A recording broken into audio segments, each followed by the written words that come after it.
Hi everyone and welcome to Cook School recipe number 11 with Mrs McGonagall and Edward. Today we are going to make a caramel shortcake recipe and we are going to use up our old Easter eggs that are sitting in our kitchen needing to get used up. So we're going to use up our old Easter eggs. I'm also making a cheats base today. I'm not making my shortbread from scratch. I'm going to use old biscuits that I have got in my kitchen that are open. So any odds and ends packets that you've got open, I'm going to use those biscuits today. But Easter eggs, we're going to melt them down for our topping today. So what happened to you last week? 6. Edward turned 6 last week and he had his birthday in lockdown, but he still had a wonderful day and we can't quite believe that he's 6 and he can't quite believe that he's 6 either. So happy birthday to Edward again. And as usual, we want to do our shout outs, and actually that moves really nicely on to Megan and Connor, who made a birthday cake for their dad, and it was a marble cake and it looked absolutely delicious, topped with strawberries. So well done to Megan and Connor. They also made our cheese scones as well and they look delicious too. I'd also like to say a big thank you to Morven. Morven made our sweet potato chickpea curry, which looked amazing, so well done Morven. She's also been making quite a lot of our other recipes as well that we have sent, so well done to Morven. And lastly, a big shout out to Johnny, also in Primary 5, who has been making our pizza, our sausage cha-cha-cha and all sorts of other recipes while we have been making our Cook School videos. Okay, so we're ready to get started. As always, we have washed our hands, we have cleaned down our surfaces and we are good to start cooking. We're going to make a real effort to make sure that we're not touching our face or our hair or anything else, and if we do touch anything, we'll just go and wash our hands again. So the first thing that we need for our recipe is 250 grams of biscuits. Now, like I said, we're using all of the odds and ends of biscuits that we have got in the cupboard. We're not making our shortbread from scratch, but you can make your shortbread from scratch for this recipe, but we're not going to do that. So we're going to take our bowl, I'm going to place my bowl on, and we need 250 grams of biscuits. So I'm using Rich Teas, I'm using some Abernethy biscuits, and I'm using my absolute favourite Lotus Biscoff biscuits. So we're going to use a mixture of all of them. Yeah. Why are they your favourite biscuits? I just love them. I really like a Lotus. But Mummy, if we use them, we might not have any left. But that's okay because they'll be in the caramel shortcake and the caramel shortcake will taste delicious.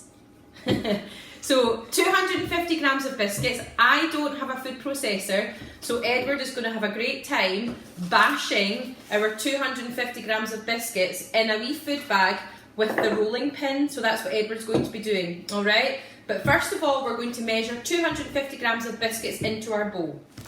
Perfect. So that is us. We've actually managed to use up all of our odd wee biscuits and we have exactly 247 grams of biscuits. Weird. And what I have done is I have put some into the food bag. If you have a food processor, this is probably going to be a lot easier for you just to blitz it in the food processor. But I'm going to put it inside a dishcloth and I'm going to cover over the dishcloth and I'm going to let Edward bash it with the rolling pin. Okay, so just on the biscuits, just tapping the biscuits, alright? Tapping the biscuits, that's it.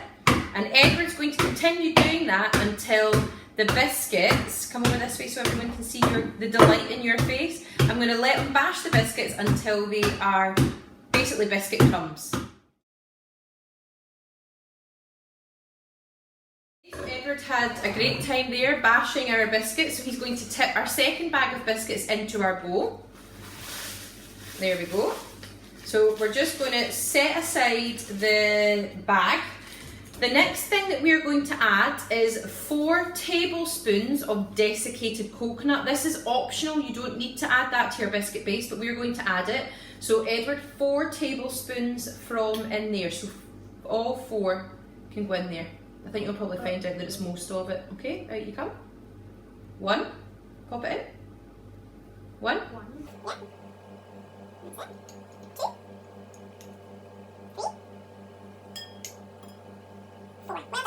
So we have added 4 tablespoons of desiccated coconut. Like I said, it's optional. Our next ingredient that we're going to add into here is 160 grams of melted butter. Then all we have to do is put our biscuit base into our tin for baking, and that is going to get pressed down, and I'll show you what that looks like. So we're going to add 160 grams of melted butter. Okay, so we're adding 160 grams of butter. We're at 140. Let's pop it in it. 150. Oh, take one out. So there we go, exactly 160 grams. Well done. Butter. Yeah, we've got our butter in the bowl. How did I melt it, Edward? We put it in the microwave. We put it in the microwave. Please watch, you might need a wee bit of help with this. The bowl is now very hot, and we're going to pour the hot butter into our biscuit mix. So we're going to do that now. Mommy? Okay, so I'm just going to pour the hot butter into our biscuits, and Edward is going to give it all a mix together. Okay, so you give it a mix together, Edward. Once we have mixed that all together, what we're going to do, I have lined my tray with paper. As long as you have at least 3 centimetres deep in your tray, it doesn't need to be this big. This is the only tin that I've got that will hold the caramel shortcake. So I've lined it with greaseproof paper, and as long as you've got up to 3 centimetres at the side of your tin or your tray that you're using, that will be absolutely fine. So we're going to give this a really good mix, then we're going to press it into our tin and press it down. We used our hands to press the biscuits into the tray. Okay, so our biscuit base was in the oven for 15 minutes at 180 degrees, and we have set it to the side to cool, so it's nice and firm now, ready for the caramel which we're going to make. The ingredients for the caramel are 2 tins of condensed milk. We need 100 grams of butter, which I have cut already to make it easier for Edward to measure. And then our last ingredient is light brown sugar. If you don't have light brown sugar, I'm sure caster sugar would be absolutely fine. Any sugar would probably work for the recipe. And what we're going to do is we're going to measure these straight into the saucepan, because we're going to have to put this on the, hold on darling, we have to put this on the heat to melt the sugar. Yes. I think one of these are heavier. Maybe. They should be exactly the same weight because they're cans. This one's just a bit heavier. Just a bit heavier. No, I mean this one's just heavy and this one's just a bit lighter. Just a bit lighter. So, one of our skills for today, we are going to use the can opener. I don't know if Edward's ever used a can opener. Have you ever used one? So, these are not ring pulled, the cans, so we need to get out our can opener. We place it onto the can. Once it's in position, we twist it all the way round until voila, the condensed milk. And we're just going to put it straight in. Did you think it didn't look very nice? It's gooey. Well, it is gooey, that's exactly, it's a good word to describe it. So I'm going to let Edward try and use, I'm just letting it empty out. Just letting it empty out in there. It looks like pancake mix. It does look a bit like pancake mix. So I'm going to scrape that bit out, but what I'm going to do just now is I'm going to let Edward try and use the can opener. So place it on, Edward. So place it on, close it over, use your big muscles and close it over. Can for Edward, and he's trying. He's doing a good job. Well done. Is it a wee bit difficult? Would you like Mummy to help? Same. Exactly the same. And then what we're going to do is we're going to pour that. So we've got the can open and we're going to pour it in. So that's us. We're tipping our second can of condensed milk. Our 2 cans of condensed milk are in here. What do you think it looks like? Pancake mix. Yeah, Edward's decided, because you can see wee bubbles in it, he knows that when we're cooking pancakes we look for bubbles, so he's decided it looks quite like pancake mix. I have hit 0 on the scales because obviously I've got my pot with my 2 cans of condensed milk, but I want to measure 100 grams of butter into it. So Edward's going to take the lumps of butter off until we get to 100 grams. Our scales say exactly 102 grams. That is for our condensed milk and our butter. So our butter weighs 100 grams. Edward, would you hit 0 on the scales for me? Boom. And now what we're going to do is we're going to add 100 grams of brown sugar.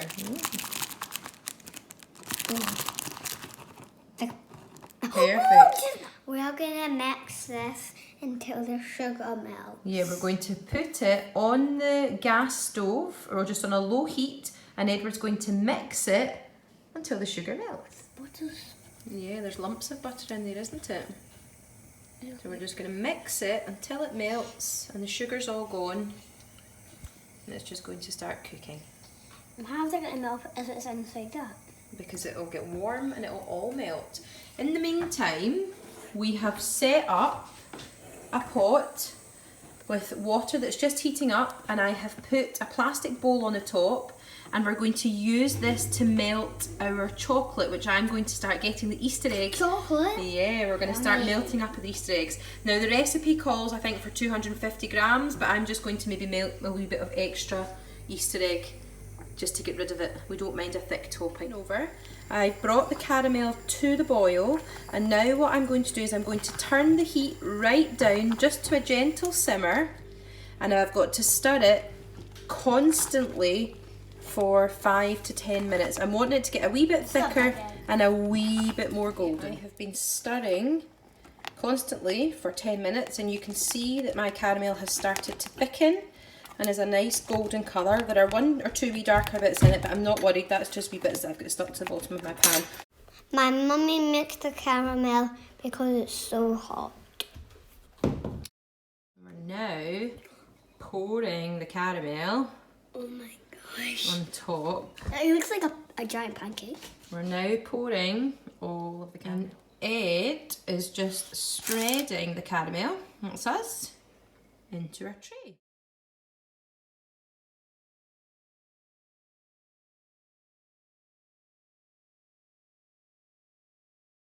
The chocolate in the bowl. Right, so we're going to pour the chocolate in there, but Edward, you have to be very careful because this is a hot pan, alright? So pop it all in, and then it's going to start melting for the top.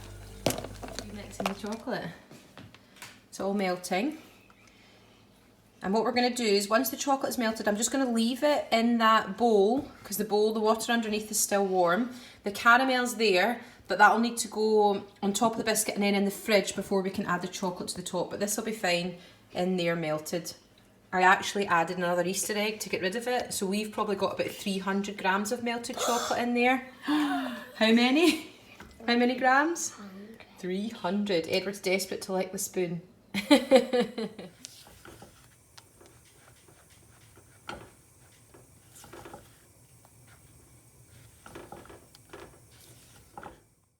We put the biscuit and the caramel in the fridge to make it go hard. Then we put the melted chocolate on top.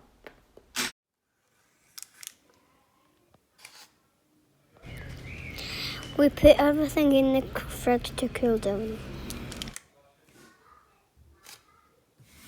Oh, we've got Joseph to join us just to say bye. Our caramel shortcake is in the fridge cooling down. Once we had made the caramel and put it on the top and let it cool for a wee while, we then added the chocolate to the top, so everything is now in the fridge and it's cooling down before we are able to cut it and enjoy it. We want to say thank you to everybody as always for watching our Cook School videos, and we just have to say bye now. Can we say bye everyone? Bye! Bye everyone! We hope you enjoy the caramel shortcake. Yummy! Yum! Yummy! All up! All up! We're going to eat it all up.